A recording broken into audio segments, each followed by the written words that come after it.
পৃথিবীতে যত মানুষ এসেছে, যার ভিতরে বিন্দু পরিমাণ জ্ঞান বুদ্ধি রয়েছে, সবাই চায় সফল জীবন। সবাই কি চায়?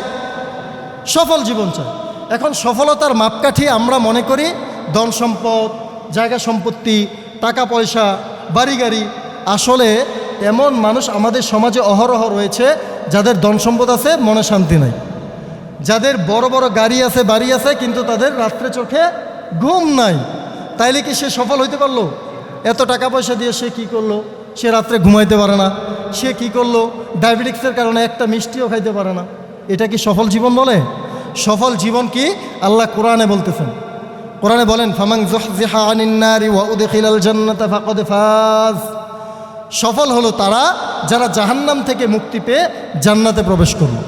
এখন আমি বলি যে পৃথিবীর মানুষ সবাই কি চায়? সফল জীবন। কি চায়? সফল জীবন চায়।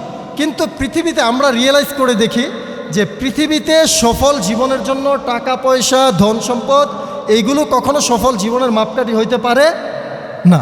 তাহলে সফল জীবন কি? আমরা মুমিন হিসেবে কোরআন বিশ্বাস করি। কোরআন আমাদেরকে বলছে সফল জীবন হলো মুমিনের জন্য জাহান্নাম থেকে বেরিয়ে জান্নাতে প্রবেশ।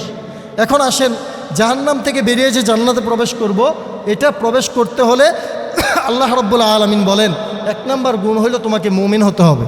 1 নম্বর গুণ কি? তোমাকে মুমিন হইতে হবে।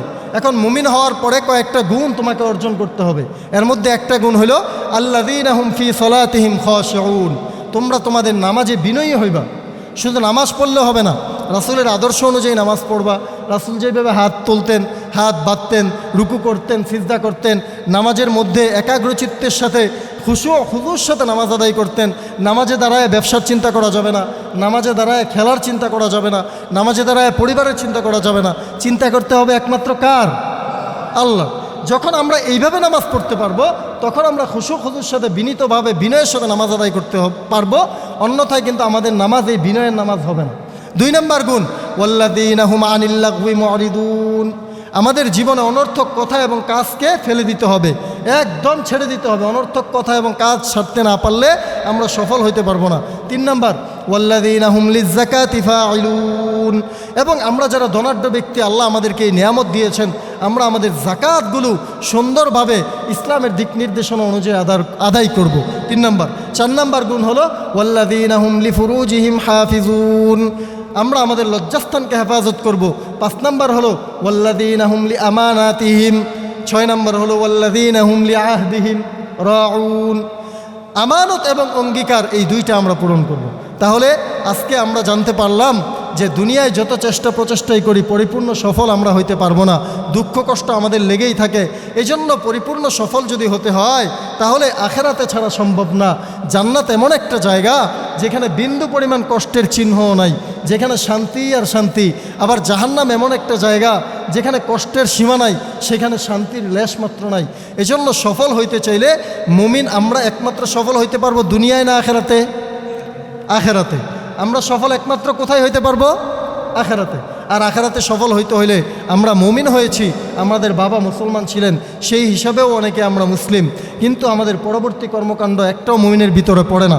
এজন্য আমাদেরকে চেষ্টা করতে হবে এই দুনিয়ার পিছনে না দৌড়াইয়া আমাদেরকে আখেরাতে কিভাবে সফল হওয়া যায় সেই ফিকির করা।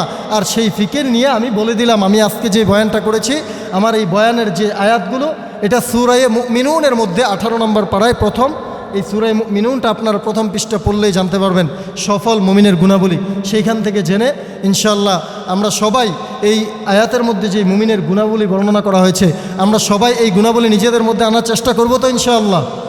আল্লাহ পাক রব্বুল আলামিন সফল মুমিনের সমস্ত গুণাবলী অর্জন করে আমাদেরকে দুনিয়া এবং আখিরাত উভয় জগতে সফল হওয়ার তৌফিক দান করেন। সকলে বলেন আমিন।